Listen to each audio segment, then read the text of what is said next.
Transportation কি? দেখো এখানে দেয়া আছে রিভার ট্রান্সপোর্টেশন। রিভার ট্রান্সপোর্টেশনের ডেফিনিশনটা এখানে দেয়া আছে।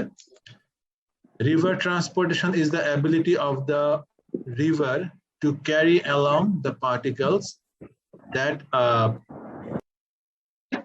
stream picks up directly from its own channel or that is supplied to it by slope wash tributaries or mass movement.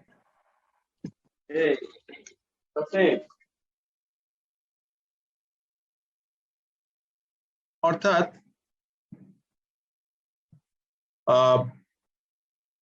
নদীতে যখন পানি ফ্লো করে, নদী দিয়ে পানি ফ্লো করে, বা আমরা মনে করি নদী দিয়ে শুধুই পানি ফ্লো করে, কিন্তু বাস্তবে নদী দিয়ে পানির সঙ্গে আরো অনেক মেটেরিয়াল ফ্লো করে। এটা হলো বাস্তবতা। তাই যদি না হতো তাহলে নদীর পানি খুব স্বচ্ছ ট্রান্সপারেন্ট হতো, আমরা নদীর উপর থেকে নিচ পর্যন্ত দেখতে পেতাম পানির স্বচ্ছতার কারণে, কিন্তু আমরা দেখতে পাই না। এটা সুইমিং পুলের মতো না, কারণ সুইমিং পুলে পানি হলো কন্ট্রোল, আর রিভারে যে ফ্লো হয় সেখানে পানি হচ্ছে আনকন্ট্রোল। বিভিন্ন জায়গা থেকে পানি আসে, কারণ তোমরা দেখেছো যে আমরা রান অফ পড়েছি। রান অফে আমরা কি দেখেছি? রান অফে আমরা দেখেছি যে বৃষ্টির পরে পানি ফ্লো করে, এবং আমরা দেখেছি যে সারফেস, সাবসারফেস এবং গ্রাউন্ড ওয়াটার ফ্লোর মাধ্যমে সেই পানি একখান থেকে অন্যখানে যায়। তাহলে পানি যদি এরকম ভাবে একখান থেকে অন্যখানে যায়, তাহলে যেটা হয় যে এই সারফেসের উপরে পড়ে থাকা বা পৃথিবীর পৃষ্ঠের উপরে পড়ে থাকা বিভিন্ন রকম মেটেরিয়াল, পাতা, কাগজ, ইটের টুকরা, পাথর বা অন্যান্য বিভিন্ন রকম মেটেরিয়াল, ইভেন কনস্ট্রাকশন মেটেরিয়াল, এগুলো পানির সঙ্গে ধুয়ে চলে আসে বা আসতে পারে। এবং আমরা এটাও দেখেছি যে সারফেস রান অফের মেইন উদ্দেশ্যই হচ্ছে নদীতে যে পড়া বা লোয়ার কোন জায়গায় যে পড়া। এবং আমরা দেখেছি যে ন্যাচারাল মরফোলজিতে নদী হচ্ছে লোয়ার জায়গা এবং সেখানেই পানিটা পড়ে, এবং সে কারণে নদীর সৃষ্টি হয় কোনো জায়গায়। অর্থাৎ river is a kind of way for ensuring conveyance of water. অর্থাৎ পৃথিবীর উপরের জায়গা থেকে নিচের জায়গায় পানি আসবে, এবং সেই নিচের জায়গাগুলোই হচ্ছে নদী, যেখান দিয়ে পানি বিভিন্ন জায়গা থেকে আসা পানি মিলিত হয়ে ডাউনস্ট্রিমে যাবে। এই কারণে নদীর মধ্যে পার্টিকেলস, এই যে পার্টিকেলস গুলো আসে, এখানে বলাই আছে stream picks up directly from its own channel, অর্থাৎ নদীতে এসে যেসব মেটেরিয়াল পড়ে, অথবা supplied to it by slope wash, অর্থাৎ এই যে আমি যেটা এখন ডিসকাস করলাম সেই স্লোপের মাধ্যমে আসে।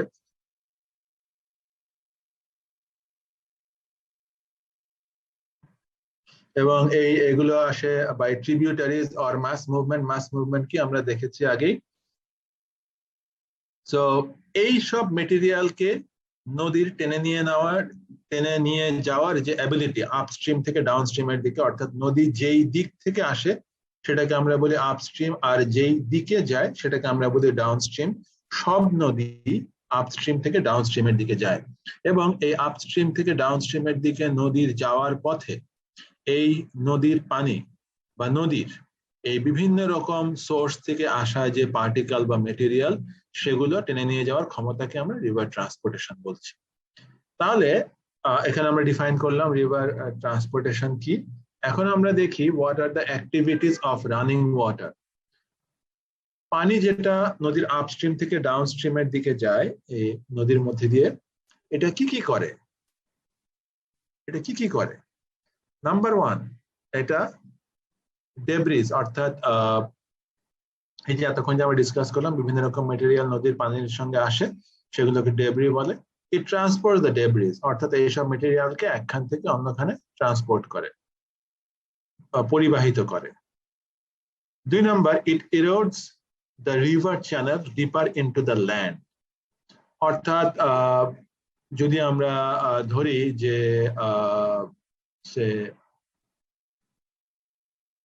এটা নদীর পার, এই পারে এই পাশে ডাঙা, আর এই পাশ দিয়ে নদী ফ্লো করছে। তাহলে যেটা হয় যে এই যে নদীর পার, যেটা আমরা দেখছি নদীর পার,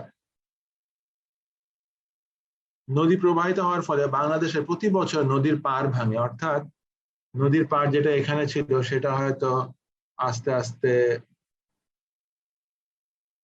শিফট হতে থাকে, ভিতরের দিকে শিফট হতে থাকে, বা নদীর পাড় ভাঙতে থাকে, এটাকে বলে ইরোশন। এবং তোমরা এই টার্মটার সঙ্গে সবাই কম বেশি জড়িত, এটাকে বলে ইরোশন। ইট ইরোডস। ইরোডস হচ্ছে ভার্ব আর ইরোশন হচ্ছে noun.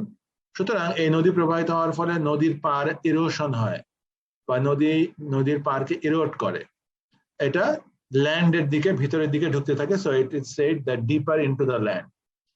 It deposits sediment at various points along the valley or delivers them to lakes or oceans. এখন দেখো, নদীর পাড় যে ইরোড করে বা ইরোশন হয়, এটা হলো একটা ক্ষয়ে যাওয়ার প্রসেস বা ডিস্ট্রাকটিভ একটা প্রসেস। অর্থাৎ এই প্রসেসের ফলে কি হয়, যেখানে ল্যান্ড ছিল সেখানে আর ল্যান্ড থাকে না, সেখানে পানি চলে আসে। অর্থাৎ এই সবুজ লাইনের বাম দিক দিয়ে পানি ফ্লো করে, আগে যেখানে ল্যান্ড ছিল। তাহলে এই যে মাঝখানের যে সয়েল বা আর্থ মেটেরিয়াল, এটার কি হয়? এটা তার মানে নিশ্চয়ই কোথাও থাকে, কারণ বস্তুর অবিনাশিতাবাদ সূত্র আমরা জানি। বস্তুর অবিনাশিতাবাদ সূত্র অনুযায়ী নতুন কোনো বস্তুর সৃষ্টি হয় না, বা পুরাতন কোনো বস্তু ধ্বংস হয় না। তাই যদি হয়, তাহলে নদীর পাড় এরোশন হওয়ার ফলে এই যে মাঝখানের যে প্রচুর পরিমাণ মেটেরিয়াল এখান থেকে আমরা দেখতে পাচ্ছিলাম আগে, এখন দেখতে পাই না। সুতরাং চেঞ্জটা এটাই হয় যে আগে এটা দৃশ্যমান ছিল, এখন এটা দৃশ্যমান নয়। যেহেতু এটা দৃশ্যমান নয়, এটা অন্য কোথাও আছে। হতে পারে এটা পানির মধ্যে দ্রবীভূত অবস্থায় আছে, অথবা পানির মধ্যে ভাসমান অবস্থায় আছে, অথবা পানির নিচে এটা চলে গেছে যেটা আমরা দেখতে পাচ্ছি না, বা এটা এমন হতে পারে রিভারের বেডে, অর্থাৎ রিভারের বটমে যে জমা হয়েছে, অথবা এটা এমন হতে পারে এটা ভাসতে ভাসতে পানির সঙ্গে এইখান থেকে অন্য কোথাও চলে গেছে। অর্থাৎ যেটাই হোক না কেন, আগে এটা নদীর পাড় হিসেবে দৃশ্যমান ছিল, এখন এটা দৃশ্যমান না, এখন এটা অন্য কোনোখানে চলে গেছে, যেগুলো আমি এক্সপ্লেইন করলাম। এগুলোর থেকে কোনো একটা বা একাধিক কোনো অপশন হবে। সুতরাং এইটাও কিন্তু এটা একটা কাজ, নদীর পানির ফ্লোয়িং রিভার, এটা একটা কাজ। এটা কি করে? এর ডিপোজিট সেডিমেন্ট, অর্থাৎ এই যে নদীর পাড় ভেঙে যে মেটেরিয়াল গুলো আসে সেগুলোকে আমরা সেডিমেন্ট বলছি। সেই সেডিমেন্ট গুলোকে ডিপোজিট করে, জমা করে কোথায়? at various points along the valley or delivers them to the lakes. আমি এতক্ষণ যেটা ডিসক্রাইব করলাম, এটা যে হয়তো পানির মধ্যে ভাসমান অবস্থায় থাকে, অথবা পানির নিচে থাকে, অথবা সমুদ্রে, নদী যেখানে সমুদ্রের সঙ্গে মিশে সেখানে যে সমুদ্রের মধ্যে এটাকে ছেড়ে দেয়। তো এই যে সেডিমেন্ট যেটা জমে, এটা অনেক সময় নদীর মধ্যেও জমে, অর্থাৎ যেটা আমি বলেছি রিভারের বটমে জমে। তো রিভারের বটমে জমতে জমতে যদি কখনো এমন হয় যে রিভারের বটমের জমা এই মেটেরিয়াল নদীর ফ্লোয়িং ওয়াটার সারফেসের উপরে চলে আসে, তখন আমরা তাকে চর হিসাবে দেখি। অর্থাৎ নদীর বেডে এটা জমতে জমতে এমন কোনো অবস্থা যদি হয় যে এত পরিমাণ জমেছে যে সেই অংশটা নদীর পানির উপরে উঠে গেছে, তখন ফ্লোয়িং ওয়াটার বডির মধ্যে আমরা দেখি একটা ল্যান্ড, যেটাকে আমরা বলি চর, বা সায়েন্সের বইয়ে এটাকে স্যান্ড বারও বলে। আমরা এটাকে চর বলি, কিন্তু সায়েন্সের বই এটাকে স্যান্ড বারও বলে। So these are all the activities done by running water, be it visible, be it invisible, অর্থাৎ আমরা এটাকে দেখি, আমরা এটাকে বুঝি, অথবা আমরা এটাকে নাই দেখি বা না বুঝি, these activities keep on going in running water body. প্রথমে এই পারসেপশনটা খুব ইম্পর্টেন্ট। এরপরে আছে factors affecting transportation power of a river. Transportation power, what is it? এই যে নদীর পানি এর মধ্যে আসা ডিফারেন্ট ডেব্রিজ বা ডিফারেন্ট মেটেরিয়ালকে আপস্ট্রিম থেকে ডাউনস্ট্রিমের দিকে টেনে নিয়ে যায়, এইটাকে আমরা বলি ট্রান্সপোর্টেশন পাওয়ার। অর্থাৎ নদীর ফ্লোয়িং ওয়াটার বডি, নদী, তার এই পাওয়ার বা ক্ষমতা আছে বলেই নদী আপস্ট্রিম থেকে ডাউনস্ট্রিমের দিকে প্রচুর পরিমাণ মেটেরিয়াল বয়ে নিয়ে যায়।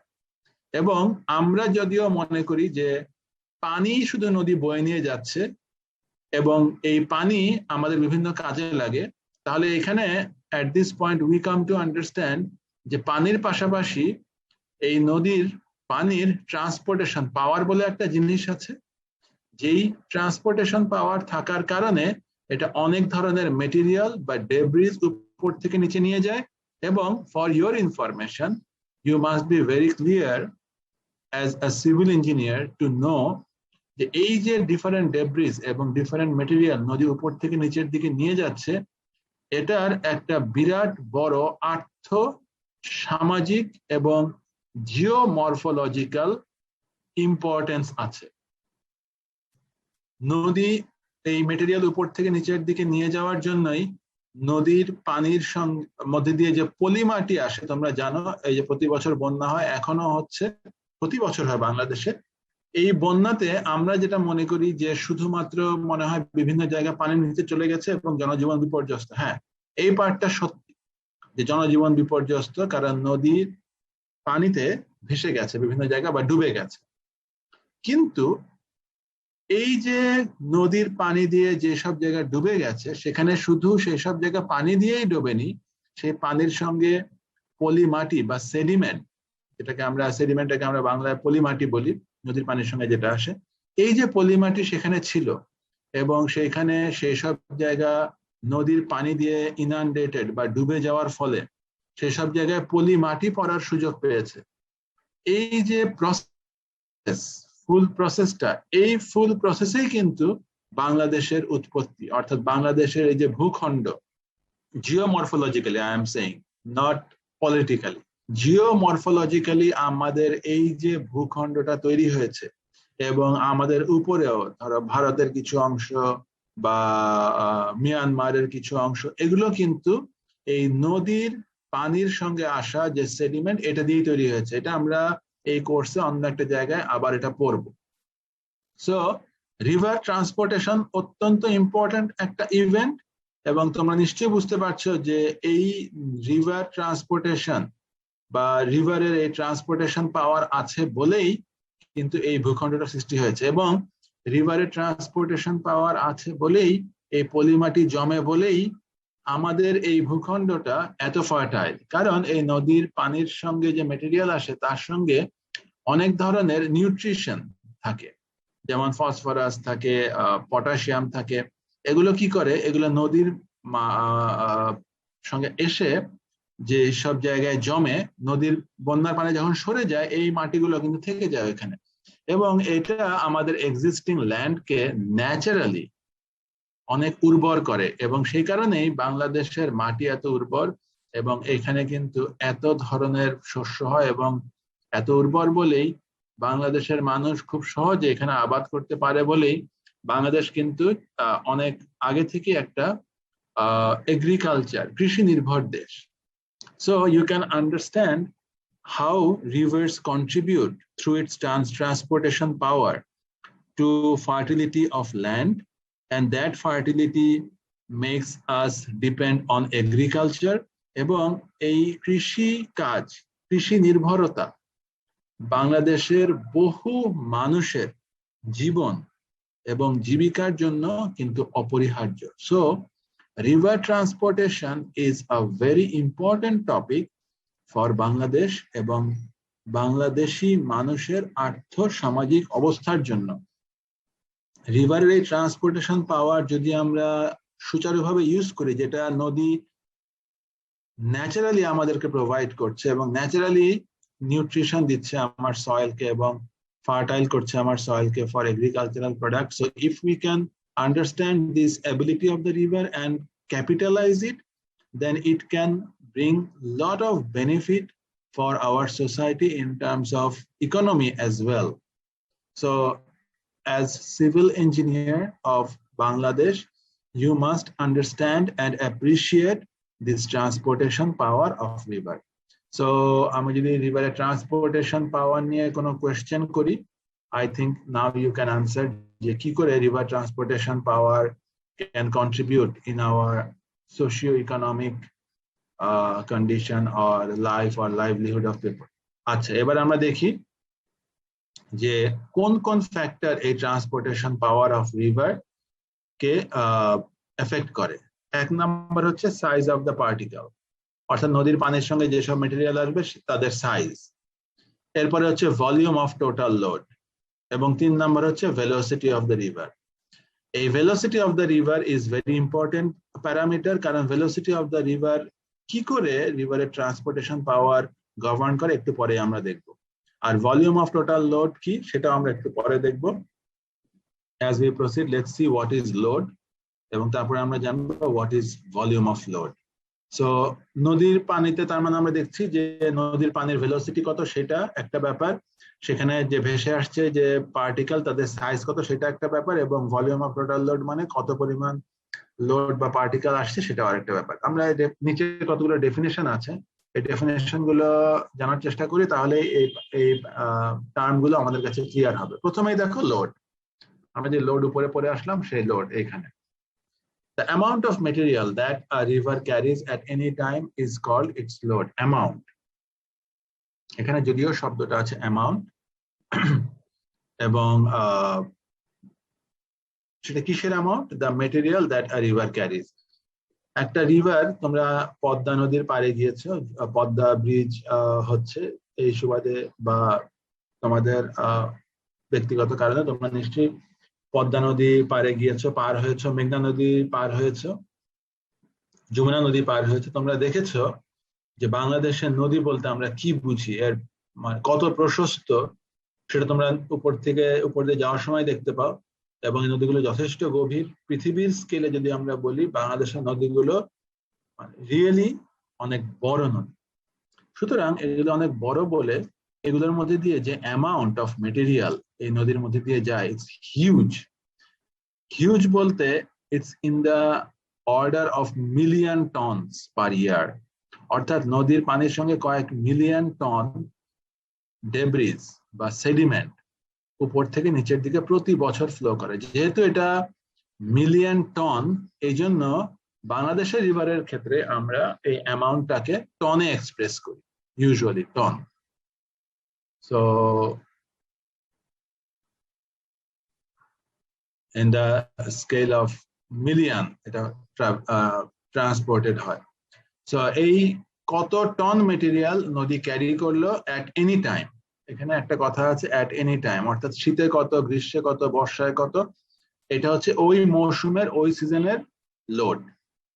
অর্থাৎ লোডটাকে তোমরা মনে করতে পারো, আমরা তো সিভিল ইঞ্জিনিয়ার, আমরা মেকানিক বা SM পড়ি, সেখানে তোমরা দেখেছো what is meant by load, অর্থাৎ একটা বিম বা কলামের উপরে যে লোড আছে সেটাকে আমরা বলছি লোড। আর এইখানে জিওমরফোলজিতে নদীর পানির মধ্যে যে মেটেরিয়াল আছে সেটাকে আমরা লোড বলছি। এটাকেও তোমরা ওইভাবেই চিন্তা করতে পারো, কারণ ওই লোড আর এই লোড অনেকটা সিনোনিমাস, এই কারণে যে ওইখানে ওই লোডটা বিম আর কলামকে বহন করতে হয়, আর এইখানে নদীর মধ্যে আসা এই মেটেরিয়াল গুলোকে নদীর একখান থেকে অন্যখানে নিতে হয়। নদী যদি এটা নিতে না পারতো তাহলে নদী বন্ধ হয়ে যেত, অর্থাৎ ওখানে এটা পরে জমা থাকতো এবং নদী আর ফ্লো করতো না, এটার মধ্যে পানি ফ্লো করতো না, ওই মেটেরিয়াল গুলো জমে নদী বন্ধ হয়ে যেত। সুতরাং নদীর জন্য এটাও একটা কাজ, এই লোডটাকে একখান থেকে অন্যখানে নিয়ে যাওয়া। হ্যাঁ, কাজ করার ফলে কিছু সময় এটা জমা হয়, আবার অন্য সময় হয়তো অন্য একটা সিজন এসে সেটা পানির টানে চলে যায়। তোমরা দেখেছো যে নদীতে যে ছোট ছোট চর পড়ে বাংলাদেশে, চরগুলো তোমরা হয়তো বাড়িতে যাওয়ার সময় যমুনা নদীর উপর দিয়ে যাচ্ছ, দেখলে যে এই সপ্তাহে একটা চর পড়েছে, সামনের সপ্তাহে ফেরত আসার সময় দেখবে যে চরটা নাই। অর্থাৎ এই যে মেটেরিয়াল কন্টিনিউয়াসলি নদীর মধ্যে দিয়ে ফ্লো করছে, এবং নদীর যে ক্ষমতা এটা কখনো বৃদ্ধি পায় বা কখনো কমে যায়। যখন ক্ষমতা বৃদ্ধি পায় তখন এইসব চরে জমে থাকা মেটেরিয়ালকে এটা আবার টেনে পানির টানে স্রোতে, এই যে আমরা বলেছি না উপরে ভেলোসিটি অফ রিভার, তার কারণে একখান থেকে অন্যখানে চলে যায়। সেই মেকানিজমটাই আমরা এই রিভার ট্রান্সপোর্টেশনে একটু একটু করে দেখব।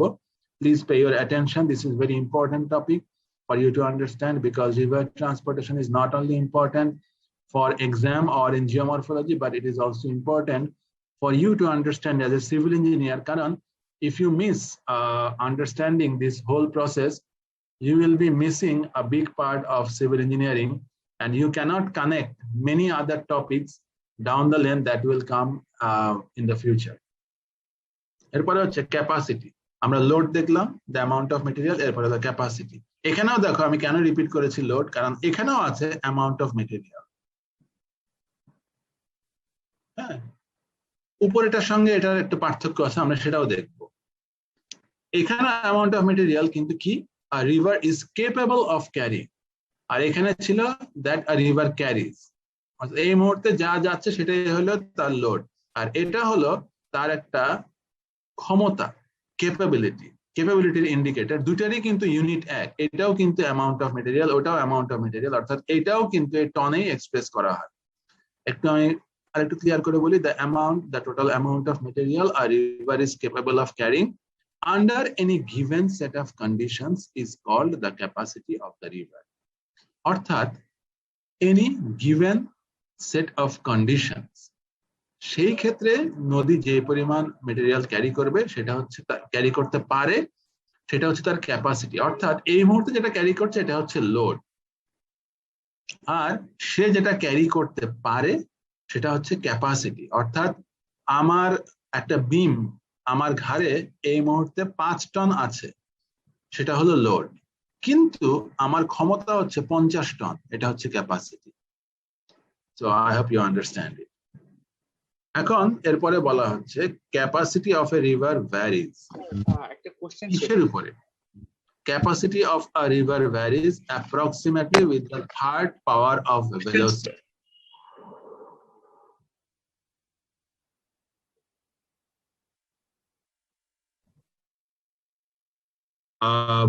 Capacity of the river varies approximately with the third power of velocity.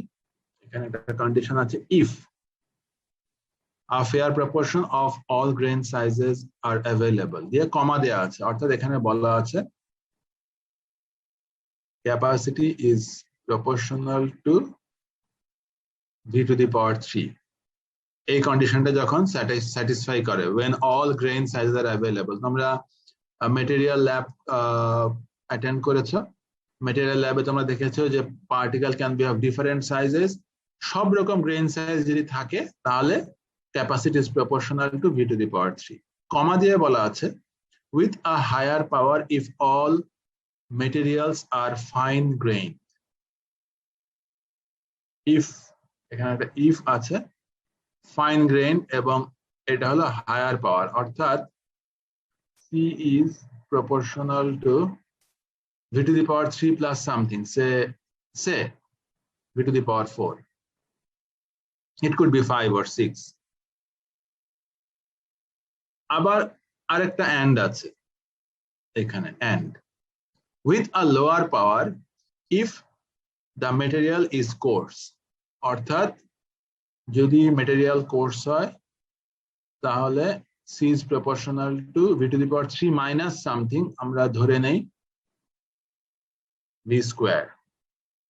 তো এটা হলো ফাইন, এটা হলো ফাইন পার্টিকেল, এটা হলো কোর্স পার্টিকেল, এটা হলো all grain sizes, all grain sizes। এই তিনটা কন্ডিশনের উপরে তিনটা ক্রাইটেরিয়া।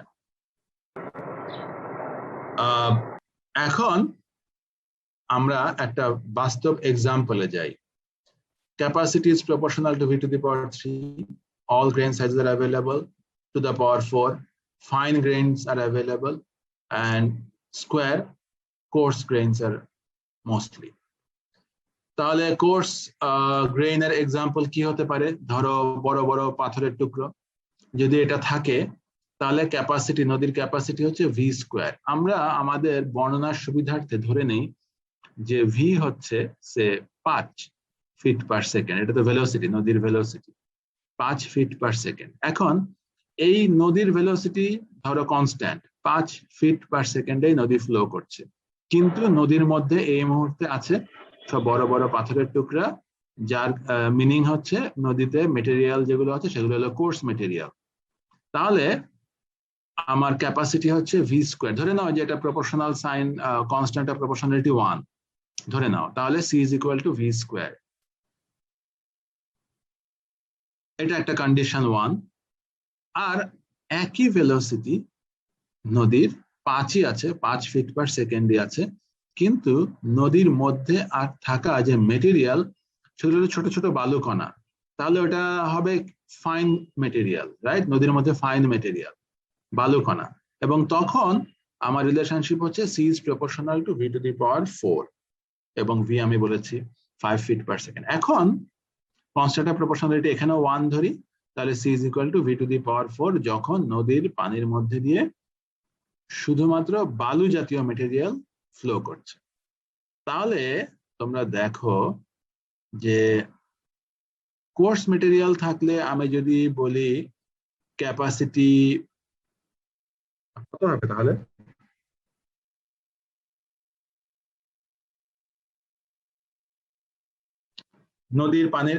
নদীর ক্যাপাসিটি কত যখন ভেলোসিটি 5 এবং মেটেরিয়াল সব কোর্স?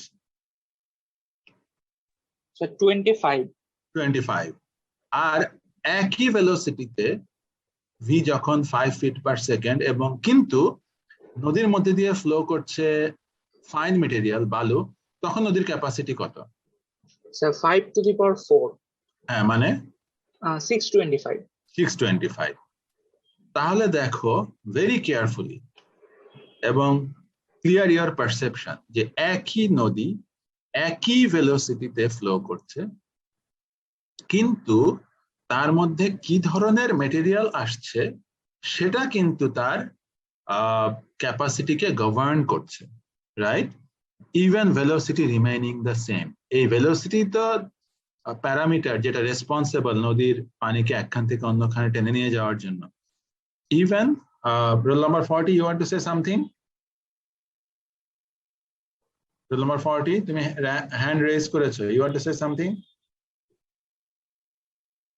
হয়তো চাপ লেগে গেছে। আচ্ছা, তাহলে যে ইম্পর্টেন্ট মেসেজ যে একই ভেলোসিটিতে নদীর পানির মধ্যে দিয়ে যদি কোর্স মেটেরিয়াল যায়, তাহলে তার যে ক্যাপাসিটি এবং ফাইন মেটেরিয়াল যখন ফ্লো করে তখন নদীর যে ক্যাপাসিটি সেটা ডিফারেন্ট। তাহলে এখানে ফাইন মেটেরিয়াল গেলে যদি আমি ক্যাপাসিটিকে CF বলি আর কোর্স মেটেরিয়াল গেলে তাকে CC বলি, তাহলে what is the difference between CF and CC when the velocity is 5 in the example I gave you? কত? CF by CC কত?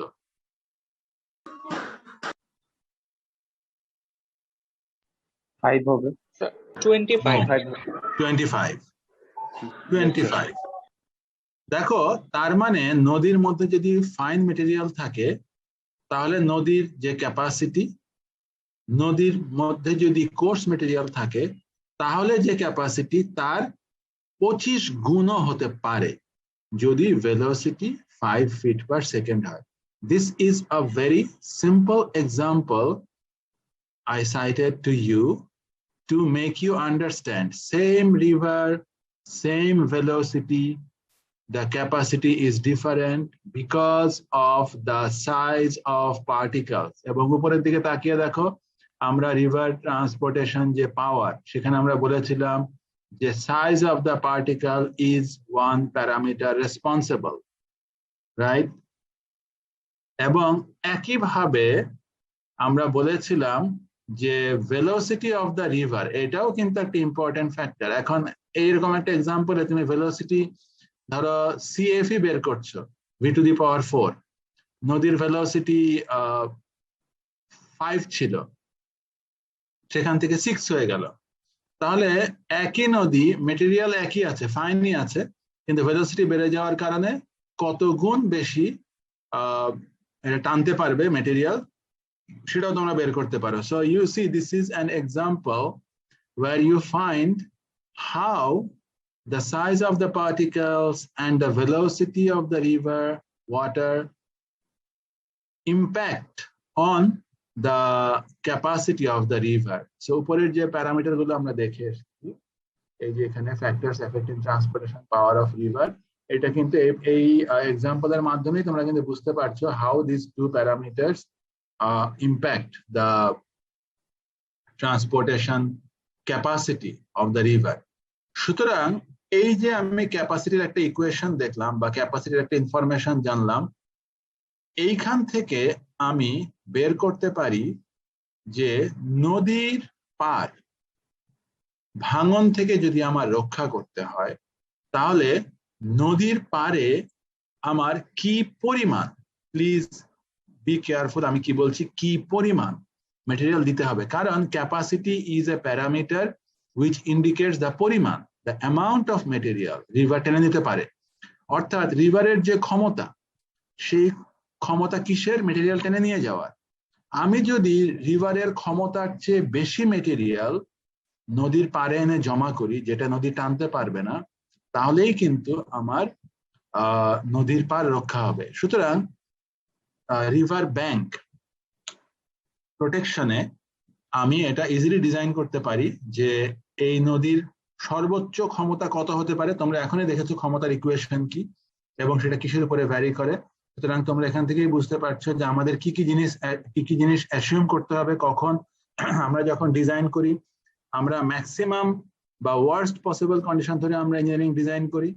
সুতরাং সেটাই যদি হয় তাহলে আমার কোনটা ওয়ার্স্ট কন্ডিশন এবং কোন ক্ষেত্রে নদীর ক্ষমতা ম্যাক্সিমাম, এটা আমার ধরে নিতে হবে। ধরে নিয়ে নদীর ক্যাপাসিটি বের করতে হবে এবং নদীর ক্যাপাসিটি যত টন মেটেরিয়াল, তার থেকে ওই কন্ডিশনে বেশি মেটেরিয়াল নদীর পাড়ে জমা করতে হবে, যেন নদী তার ক্যাপাসিটি দিয়ে এই মেটেরিয়াল টানতে পারে না, টানতে না পারে। কারণ নদীর মধ্যে দিয়ে আসা মেটেরিয়াল নদী টেনে নিয়ে যাবে, এটা ন্যাচারাল প্রসেস। আর আমার উদ্দেশ্য হচ্ছে নদীর পাড়কে ভাঙনের হাত থেকে রক্ষা করা। তখন আমি সেখানে এমন মেটেরিয়াল এমন ভাবে দিব যেন নদী এটা টেনে নিয়ে যেতে না পারে, এবং ওই রিভারের যে ব্যাংক বা নদীর পাড় যেন সেটা সেখানে আমরা যেভাবে চাচ্ছি সেইভাবেই থাকে।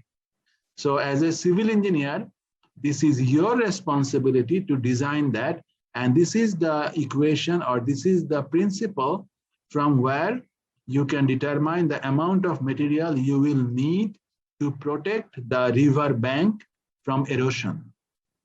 কারণ আমরা রিভার ট্রান্সপোর্টেশনের শুরুতেই দেখেছি নদীতে এরোশন ঘটানো নদীর একটা কাজ, and your job is to protect the people from erosion of river. তোমরা প্রতিদিন খবরে নিশ্চয়ই দেখো যে প্রতিদিন এই যে বর্ষার সময় বাংলাদেশে নদীর পাড়ে বিভিন্ন জায়গায় ভাঙন হয় এবং মানুষের মানে খুব জীবন এবং জীবিকার বিরাট লস হয়। বাড়ি ঘর, আবাদ, জমি, শস্য, অনেক কিছু তারা লুজ করে। স্কুল, কলেজ, বাজার, উপাসনালয়, অনেক কিছু তারা লুজ করে, এবং এটাকে রক্ষা করা কিন্তু সিভিল ইঞ্জিনিয়ারের দায়িত্ব। So you understand the importance of capacity as a parameter, but capacity is not everything. এরপরে আরো প্যারামিটার আসছে, তোমরা দেখো, তো ওয়েট করো, আমরা এখানে যাচ্ছি। এরপরে হচ্ছে কম্পিটেন্স। কম্পিটেন্স প্রথম কথাই হচ্ছে ম্যাক্সিমাম সাইজ। এটা ছিল অ্যামাউন্ট, যেটাকে আমরা টনে বলতাম, আর এটা হচ্ছে maximum size of the particle that a river can carry. River can carry, দেখো এটাও কিন্তু একটা অ্যাবিলিটির ইন্ডিকেটর। যেটা রিভার সত্যি সত্যি ক্যারি করছে এটা তো লোড, আর কম্পিটেন্স হচ্ছে একটা ইন্ডিকেটর অফ ইটস অ্যাবিলিটি, অর্থাৎ ম্যাক্সিমাম যে সাইজ অফ দ্য মেটেরিয়াল যেটা রিভার ক্যারি করতে পারে তাকে আমরা কম্পিটেন্স বলি। তোমরা মেটেরিয়াল ল্যাবে তোমরা মেটেরিয়াল অ্যানালাইসিস করেছো এবং সেখানে তোমরা সাইজ অফ দ্য পার্টিকেল তোমরা দেখেছো D10, D30, D50, D90, D60, এগুলোকে আমরা কিসে এক্সপ্রেস করি? ইউজুয়ালি মিলিমিটারে এক্সপ্রেস করি, কারণ এগুলো এত ছোট সাইজ, এগুলোকে আমরা মিলিমিটারে এক্সপ্রেস করলে প্রেসাইজ সাইজটা আমরা বের করতে পারি। অর্থাৎ আমরা ধরে নেই যে আঁকা বাঁকা একটা মেটেরিয়াল, ইটের টুকরার মতো আঁকা বাঁকা একটা মেটেরিয়াল, সেটা তো কোনো শেপ নাই, অর্থাৎ ইরেগুলার শেপ, কিন্তু সেটাকে আমরা কিন্তু 5 মিলিমিটার বা 10 মিলিমিটার বলছি। তার মানে কি? তার মানে হচ্ছে ওই আঁকা বাঁকা মেটেরিয়ালটাকে আমরা ইকুইভ্যালেন্ট একটা স্ফেয়ার বা একটা বল, ছোট্ট একটা বলের হিসাবে কনভার্ট করছি। অর্থাৎ আমরা আঁকা বাঁকা মেটেরিয়ালটাকে একটা ইউনিক ওয়েতে এক্সপ্রেস করার জন্য ধরে নিচ্ছি যে এটা একটা ছোট্ট বলের সাইজ, যে বলের ডায়ামিটারটাই হচ্ছে ওই মেটেরিয়ালের পার্টিকেল সাইজ। এবং এখানেও তাই, এখানে নদীর মধ্যে অনেক আঁকা বাঁকা বিভিন্ন শেপের মেটেরিয়াল থাকে এবং সেগুলোকে আমরা ইকুইভ্যালেন্ট পার্টিকেলে কনভার্ট করে নিব এই যে D10, D50 মতো, এবং ইউনিট হচ্ছে ওই মিলিমিটারই সাধারণত বলা হয়, because particles R of millimetre scale.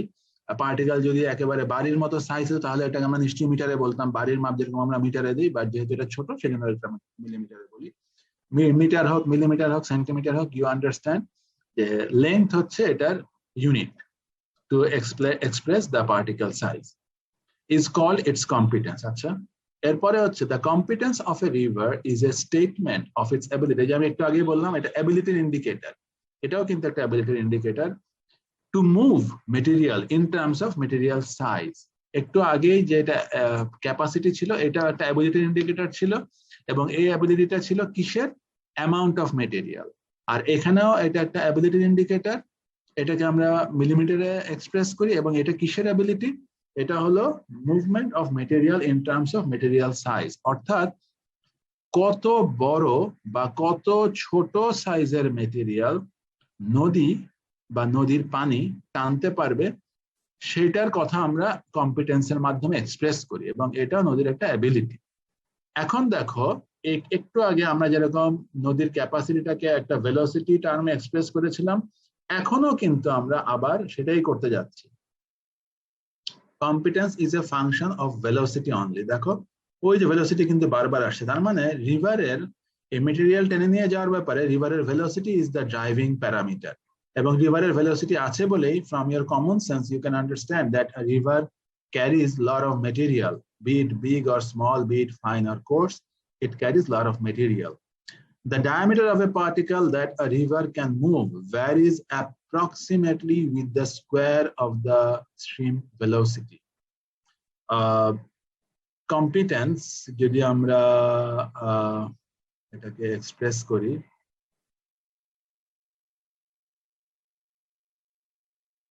competence is proportional to কি বলেছে? square of the stream velocity, এটা স্কয়ার। এখন দেখো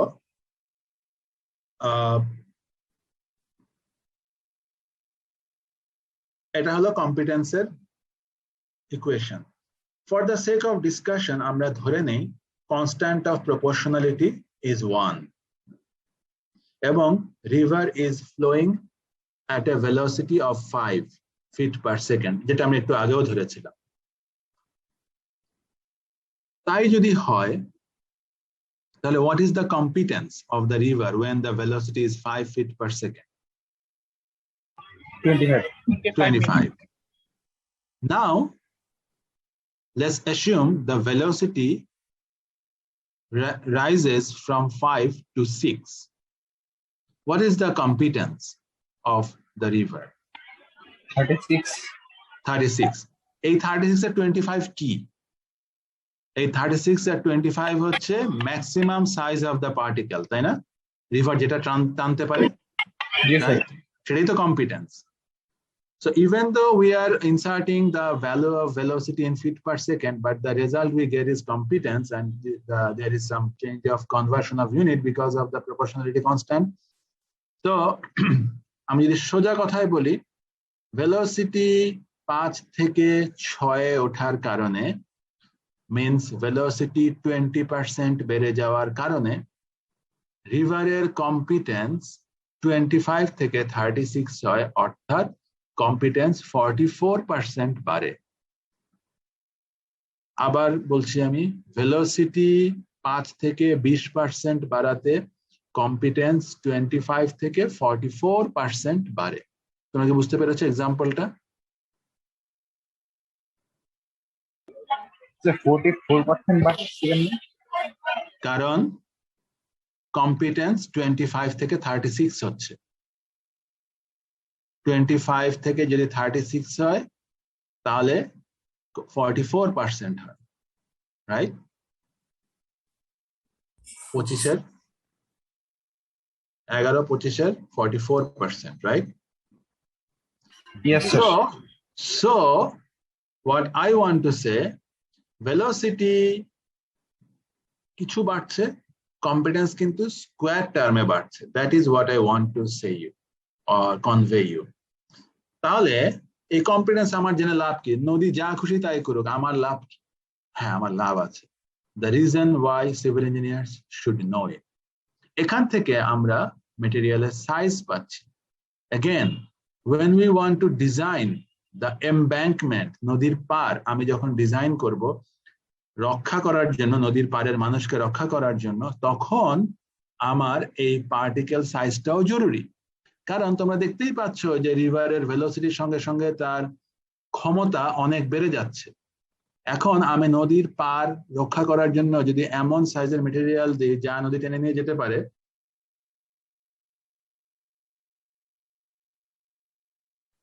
তাহলে আমি সেই মেটেরিয়াল দিয়ে যদি নদীর পার রক্ষা করতে চাই, সেটা তো রক্ষা হবে না, রাইট? কারণ তুমি থিওরিতেই দেখতে পাচ্ছ your competence exceeds or goes so high that this material at one point of time will be pulled in the river. সুতরাং তুমি নদীর পাড়ে ছোট ছোট মেটেরিয়াল যদি দিয়ে রাখো, এরকম মার্বেলের মতো মেটেরিয়াল দিয়ে রাখো, নদীর ভেলোসিটি যখন বাড়বে সব মার্বেল গুলো নদীর মধ্যে চলে যাবে, রাইট? সুতরাং তোমাকে মার্বেল না, আরো বড় সাইজের মেটেরিয়াল দিতে হবে, যেটা আসবে কম্পিটেন্স থেকে। কত সাইজের মেটেরিয়াল দিবে আর সেই মেটেরিয়ালের পরিমাণ কত হবে সেটা আসবে ক্যাপাসিটি থেকে। So from this part of river transportation, you basically gather the knowledge or the theory behind designing material for bank protection, river bank protection or embankment design. নদীর পাড়টাকে আমরা embankment বলি, সুতরাং আমি embankment ডিজাইন বলি বা bank protection বলি। একটু লিখে দিই।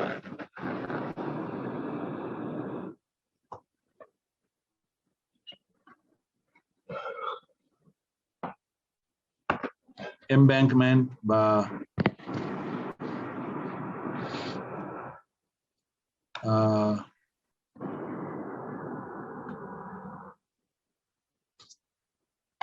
ব্যাংক প্রোটেকশন, যেটাই বলি এমব্যাঙ্কমেন্ট ডিজাইন বা ব্যাংক প্রোটেকশন ওয়ার্ক, ঠিক আছে? সুতরাং how much the question can be how to design the bank protection or how to design an embankment and how can using the river transportation theory. Okay, so this can be a possible question.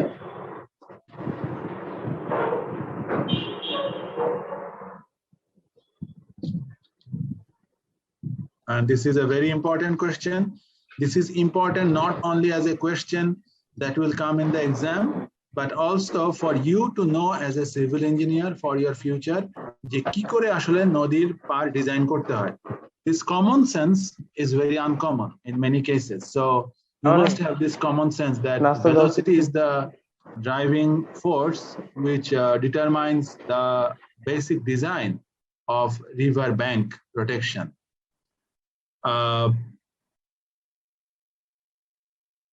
কয়টা পর্যন্ত class আমাদের? 50। ওকে, আমার মনে হয় আজকে আমরা এই পর্যন্তই রাখি, because this is a very important point. And sir last কোশ্চেনটা কি বলছিলেন? এক সেকেন্ড।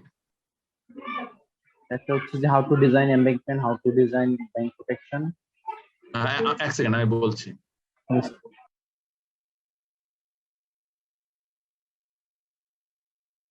আমি বলেছি এখান থেকে আমরা রিভার ট্রান্সপোর্টেশন থেকে আমরা জানতে পারি যে how to design an embankment আর how to design a bank protection work.